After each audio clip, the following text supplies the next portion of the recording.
Bueno, vamos a continuar con el estudio del artículo 245, insisto, que tantas veces hemos mencionado. Presten atención con esto, porque esto sí que es trascendente, es una de las labores que van a tener que hacer el día que se reciban, que es calcular, por ejemplo, en un caso donde el empleador despida a su trabajador, despide al trabajador sin causa, puede requerir la contadora y dirá, ¿cuánto le tengo que abonar a esta persona? Por eso vamos a aprender a hacer una liquidación final lo más aproximado. Pero para todo eso tenemos que conocer el salario base. Dice, artículo 245. En todos los casos de despido dispuesto por el empleador sin justa causa, entre paréntesis agrego, con falsa causa, es decir, una causa que después no justifica también, es decir, sin causa equivale a que no haya invocado causa o la que invocó no lo pudo probar. Habiéndonos mediado preaviso, es decir, que esto fue independientemente de si dio o no preaviso, es decir, el empleador deberá abonar al trabajador una indemnización equivalente a un mes de sueldo por cada año de servicio o fracción mayor de 3 meses. Un mes de sueldo por cada año de servicio o fracción mayor de 3 meses. Por ejemplo, trabajó el obrero 12 años, 3 meses y 2 días, hay que abonarle 13 salarios, ¿no? 13 sueldos por haber laborado más de 3 meses. Tomando como base, y ahí viene una de las tareas más importantes del contador, además de la antigüedad, que es la del cálculo de la base salarial. Ahora les voy a desmenuzar bien esto. Tomando como base la mejor remuneración mensual, normal y habitual, devengada durante el último año o durante el tiempo de prestación de servicios, si este fuera menor. Deberá, es decir, ustedes miran un recibo de sueldo y tiene varios rubros. Forman parte de esta base todos los rubros remunerativos. Los beneficios sociales, por ejemplo, no son contabilizados. Lo mismo pasa si hay, por ejemplo, la restitución de un gasto por medicamento. Eso no es remunerativo. Recuerden cuando estudiamos remuneración. Bueno, ¿qué significa? Como base la mejor remuneración mensual. Mejor, es decir, no el promedio, sino la mejor remuneración. Es decir, la mejor calculando solo sobre los rubros remunerativos. Mejor remuneración, no el promedio, solo sobre los rubros remunerativos. Mensual, devengado mensualmente. Devengado se refiere a lo que ganó, que puede no coincidir con lo percibido, que es lo que efectivamente cobró. Aquí dice devengado, no dice percibido. Mensualmente. Normal y habitual devengada mensualmente. ¿Qué significa normal? Que no es excepcional, sino que normalmente gana eso. Y habitual quiere decir que se repite. Es decir, que si un solo mes, en 12 meses, cobró una suma, digamos, muy importante y no fue normal ni habitual, no la debemos considerar tampoco. Entonces, mejor significa no el promedio. Remuneración, solo rubros remunerativos. Mensual, devengadas mensualmente. Normal, quiere decir no excepcional, y habitual, que se repite. Les digo todo esto y así explicado, porque habitualmente contestan de una forma sencilla, diciendo un mes de sueldo, no, un mes de sueldo calculado, la base mensual, con todos estos recaudos. No pierdan de vista esto. Cuidado que es una tarea no siempre fácil, porque, insisto, ¿qué pasa, por ejemplo, con las horas extras?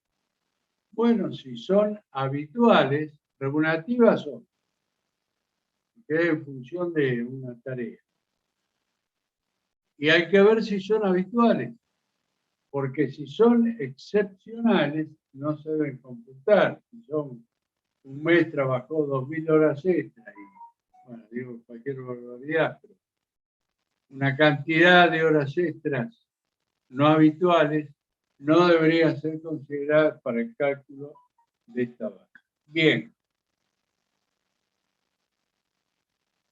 Recuerden lo que les acabo de decir. Este salario base tiene un techo y un piso. El techo está en el párrafo 2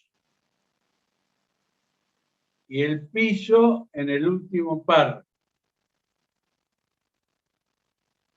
Dice el párrafo 2, después se lo traduzco, que dicha base, es decir, la base del párrafo 1, no podrá exceder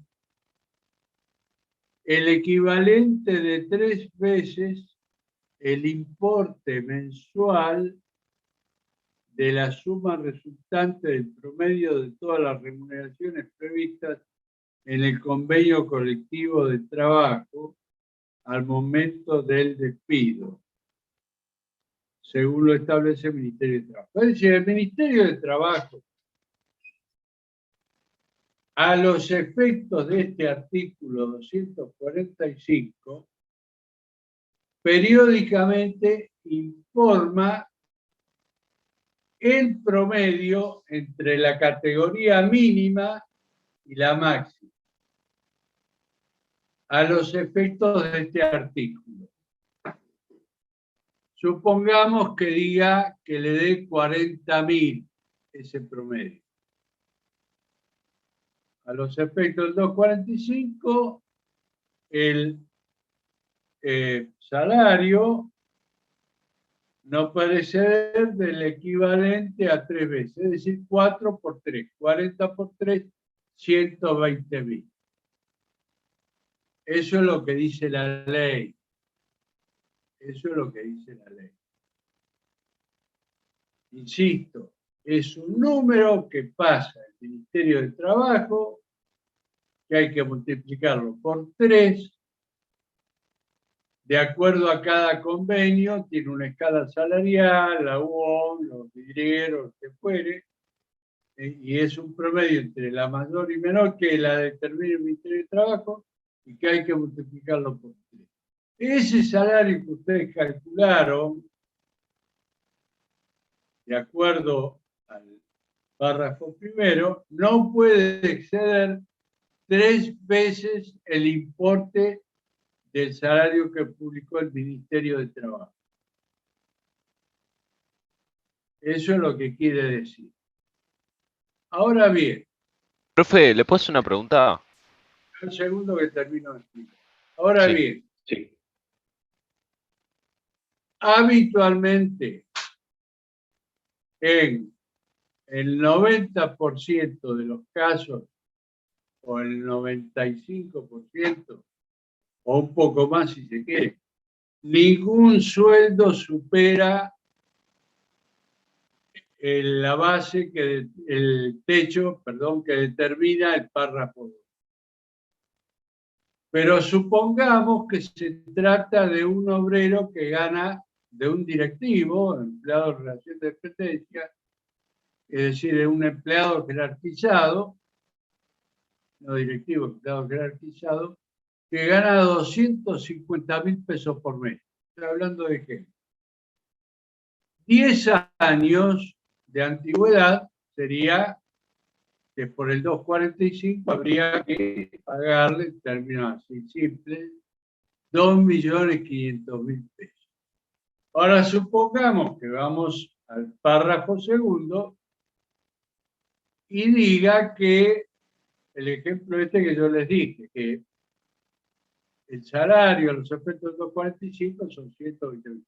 Por lo tanto, el techo de ese obrero o de ese trabajador que le venga 250.000 pesos mensuales se vería reducido a 120.000 pesos, con lo cual, fíjense ustedes, 2.500.000 a 120.000 hay un número. ¿Qué es lo que ha dicho la Corte? La Corte Suprema de Justicia ha considerado que cuando ese descuento supera el 33% del monto, es confiscatorio. En este caso lo supera. Habría que calcular cuánto es el 33% de 250.000 y hasta ese llegaría la indemnización, restarlo a los 2.500.000 y la indemnización llegaría a ese número. Con la particularidad que el abogado tiene que pedir la inconstitucionalidad del segundo párrafo. Si no lo pide, si no hay planteos de inconstitucionalidad, rige el párrafo segundo. Por lo tanto, este obrero que venimos trabajando va a cobrar, este trabajador que venimos dando el ejemplo, va a cobrar 1.200.000 pesos. Y bueno, recuerden ustedes que las inconstitucionalidades decretadas por la Corte Suprema no anulan la ley y que solo la tornan inaplicable para un caso determinado. Por lo tanto, si el abogado no hace el planteo o si el obrero no hace el planteo, rige el techo este que yo les estoy diciendo y se van a tener que fijar ustedes en la publicación que hace en el boletín oficial el Ministerio de Trabajo a estos efectos. Así que me preguntaba si había una pregunta por ahí. Sí, profe, yo quería hacer una pregunta. ¿Usted cree que el salario mínimo vital y móvil debería ir en paralelo con la canasta básica familiar? Porque si no, ¿cómo hacen Porque obviamente está elevado a la canasta, o sea, ¿se entiende, no? Si vos te fijas la definición de salario mínimo vital y móvil, reproduce lo que vos me estás preguntando, que no es ni más ni menos que la canasta familiar. Lo que pasa es que la realidad supera lo que dice la ley. Yo cuando explicamos nosotros salario mínimo vital y móvil, igual es otro tema, no es el que estamos refiriendo nosotros. Pero bueno, cuando explicamos dije que era exiguo frente a la definición legal. Pues fíjate, cuando la ley distingue o conceptualiza el salario mínimo vital y móvil, para poder cumplimentar con todas las finalidades que dice la ley, no puede menos que abonarse la canasta familiar básica. Así que bueno, sí compacto, tiene que... Pero en la realidad no lo es, ¿no? Hoy día está por los 30.000 pesos. Muchas gracias. No alcanza para nada. Bueno. Profe, una consulta. Sí. ¿Entendieron la...? Bueno, tiene que ver con esto. ¿Puede repetir lo del 33%? Que no lo entendí bien. Claro. Si, por ejemplo, vos 1.200.000, bueno, tenía que repetir todo el ejemplo. Si no lo repito la clase que viene, pues se me va a ir el tiempo. Pero es decir, si la indemnización supera el No, 33% del techo, puedes pedir. 250.000 pesos por mes. Ejemplo, 10 años de antigüedad, 2.500.000 pesos. ¿Sí? Sí. Ahora vas al párrafo segundo y el Ministerio de Trabajo te dice que para esa categoría el salario el que determina el Ministerio en base al promedio entre más alto y más bajo es de 40.000 pesos. Por lo tanto, multiplicado por 3, el salario base que a vos te daba 250.000, te va a dar 120.000. Con lo cual le vas a tener que descontar a esa persona 130.000 pesos que excede el doble de ese salario. ¿Qué es lo que dijo la Corte en el caso Bisotti, con doble Z y B corta? Dice que hay que confiscatorio. Vos no podés tener un impuesto que te cobre todo lo que ganás o la mitad de lo que ganás. La Corte tiene definido para la parte impositiva, cuando supera el 33%, es confiscatorio. En los términos estos, dice que la confiscatoriedad, en el caso Bisotti, la confiscatoriedad se produce cuando la presión fiscal excede el 33%. Es decir, no resulta razonable, justo ni equitativo que la base mensual de 2,45, primer párrafo, quede reducida a más del 33%. Es decir, que poder reducir hasta el 33%. Tenés que sacar el 33%. Okay. Pero ese 33% no lo voy a cobrar. Si excede, pero ojo, yo te lo tengo que explicar, porque si el abogado no plantea, rige lo que dice la ley. Si la parte no te dice nada, si el obrero no te dice nada, vos se lo aplicás. ¿Entendés? Ok, perfecto, ahora sí. No es patria, sino que hay que jugarse por la inconstitucionalidad, que dicho sea de paso, la Corte ya lo ha declarado, pero la ley sigue vigente. En el sistema europeo, sin que la inconstitucionalidad anula la ley, pero en el sistema nuestro, no. Nosotros seguimos el sistema norteamericano, donde la inconstitucionalidad solo determina la inaplicabilidad para el caso. Bueno, y el piso estaría dado por la última parte, el último párrafo, que dice que el importe de esta indemnización en ningún caso será inferior a un mes de sueldo calculado sobre la base del sistema establecido en el primer párrafo. Por ejemplo, tenemos un trabajador que laboró 3 meses y medio, es decir, que superó el periodo de prueba, y es despedido a los 3 meses y medio, y ahí tiene derecho a cobrar una indemnización como si se tratara de un trabajador por tiempo indeterminado. Ahora, ¿cuánto puede cobrar? Corresponde que cobre, según el párrafo este que acabamos de leer, un mes de sueldo, porque es el piso. Lo mismo si trabajó 8 meses, lo mismo si trabajó 9 meses, hasta que llegue a un año. Antes, hasta el año 2010 creo que era, o 2004, 2010, no me acuerdo muy bien, el piso eran 2 meses. Es decir, era mucho más atractivo, porque un trabajador había laborado 4 meses y cobraba dos salarios. Bueno, después en el medio quedó un párrafo que dice: para aquellos trabajadores que están remunerados a comisión o a remuneraciones variables, se aplicará el convenio al que pertenecen, o al que se aplique la empresa o establecimiento si fuéramos abogados. Pero bueno. Y después el artículo 246 habla del caso de despido indirecto, es decir, cuando el despido lo dispuso el trabajador, intimó ante una injuria, lo que él consideró una injuria, para que el empleador revea la medida, no, el empleador la mantiene y el trabajador sea bajo apercibimiento, perdón, intimó bajo apercibimiento de considerarse despedido, el empleador mantiene la medida, el trabajador se dio el considero despedido. En este caso,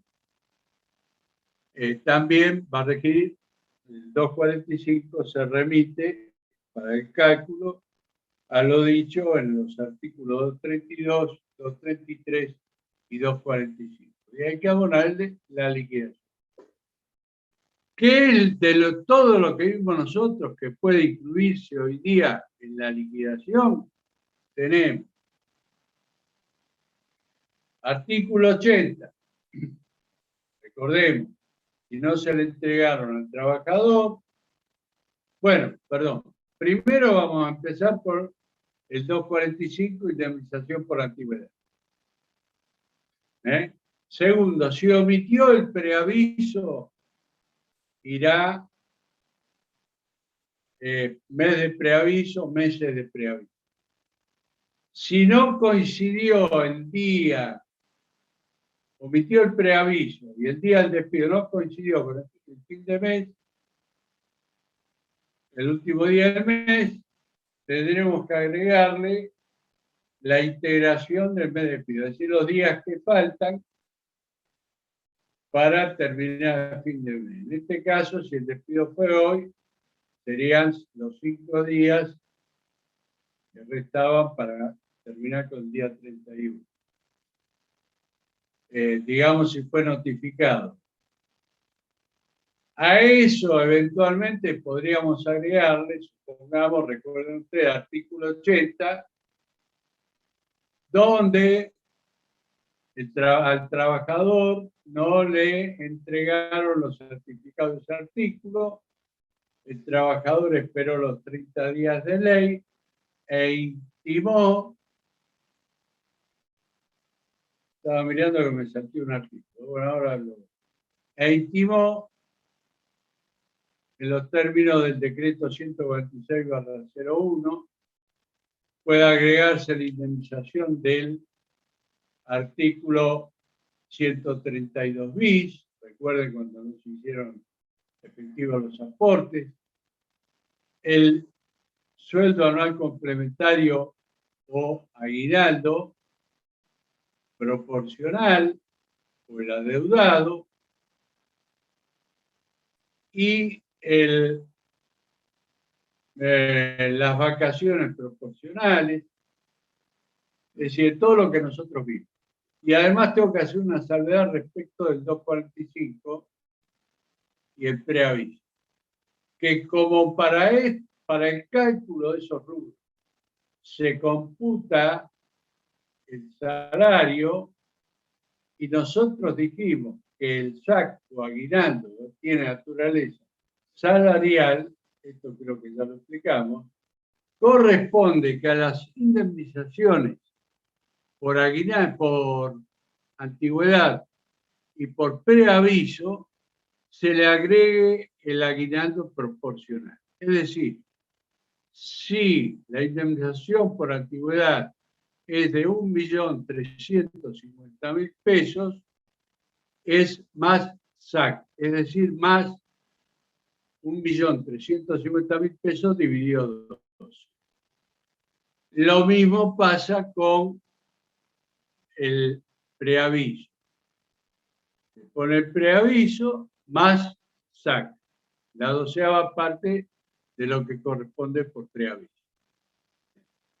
Esto además del SAC que se le debe o del aguinaldo que se le debe por el semestre o por la parte proporcional del semestre que trabajó y fue despedido. En este caso, supuestamente, el trabajador habrá cobrado el día 30 de junio, el primer semestre, y Ahora tenía pendiente julio, agosto, septiembre y los días de octubre, sumado dividido 12. Eso juega aparte como SAC proporcional aparte. Es decir, esto después igual lo vamos a volver a ver cuando estudiemos o cuando veamos algún tipo de liquidación. Vamos a trabajar con algún ejemplo. Yo sé, a ver, pero ya por lo pronto, fíjense ustedes todos los rubros que tienen. Hay liquidaciones, agréguenle horas extras, salarios adeudados, etcétera, ¿no? A veces llegan a 10, 12, 14 rubros o más. Bueno, me había salteado el artículo 244, que era abandono de trabajo, que sí hice una referencia cuando les comenté el artículo 241 y la hice respecto al último párrafo del 241, cuando era la voluntad concurrente tácita, que yo aconsejaba en todos los casos, siempre cuando un obrero está en blanco y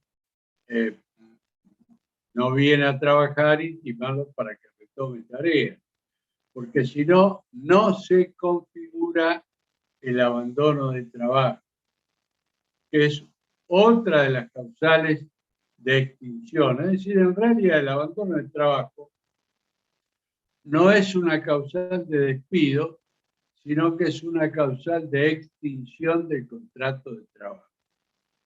¿Qué es lo que dice la ley en el artículo 44?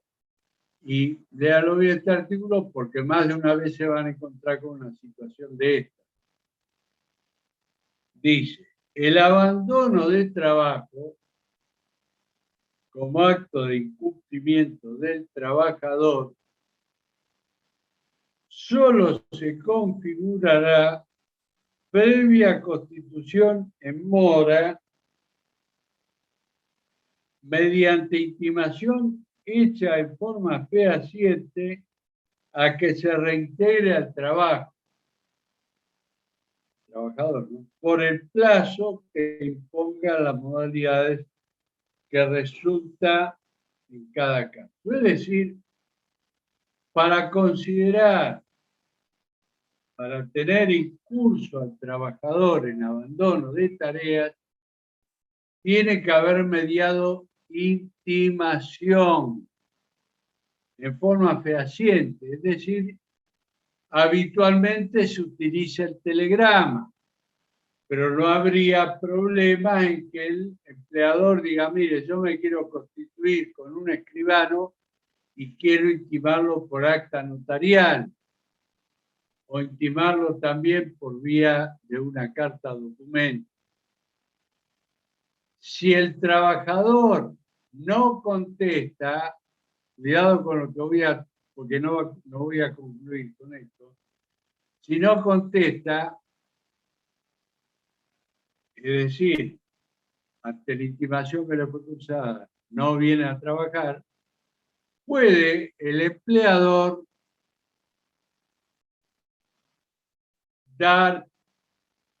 considerar que se extinguió el contrato por abandono del trabajo. Pero cuidado, que puede suceder que el trabajador se encuentre internado, está enfermo. Es decir, que no está en condiciones de contestar el telegrama. Entonces, la jurisprudencia para casos como este ha dicho que lo importante para que opere el abandono del trabajo debe ser un abandono voluntario por parte del trabajador. Que siente prueba que no fue voluntario, que operó una enfermedad o que si simplemente ante la intimación que formule el empleador responde que no puede ir porque se encuentra enfermo o que tiene una persona a su cuidado que está enferma y que no puede concurrir, especialmente si se trata de una trabajadora, pero también puede ser un trabajador, y no puede concurrir por dicho evento. En estos casos, ya ahí entiende la jurisprudencia que ha explicado que su voluntad es la de ir a trabajar y que no ha podido. Por supuesto, el empleador puede suponer, no, este es mentira lo que está diciendo, lo voy a despedir. Bueno, tendrá que comprobarlo en el despido, en el juicio que venga después. El trabajador tendrá que probar que estaba enfermo o que había un familiar que estaba a su cargo que estaba enfermo. En cuanto al plazo de la intimación, a veces ustedes van a notar que es 48 horas, a veces 24 horas. Eso lo determina lo de 48 horas porque aplican el artículo 57, etcétera. Pero aquí la ley no habla ni de 24 ni de 48, sino que dice por el plazo que imponga las modalidades que resulte de cada caso. Claro, si es, por ejemplo, la persona que abre un banco, hay que intimarlo por 24 horas. Ahora, si es un empleado, un operario de una fábrica, donde trabajan 100 obreros que manejan esas máquinas, la misma máquina que la persona que no viene puede ser reemplazado o no va a cerrar la fábrica por eso. Entonces, en definitiva, aquí podría intimárselo por 48 horas. Bueno, en la clase que viene vamos a continuar con el artículo 247 que merece también una explicación especial. Bueno, en cuanto a las notas,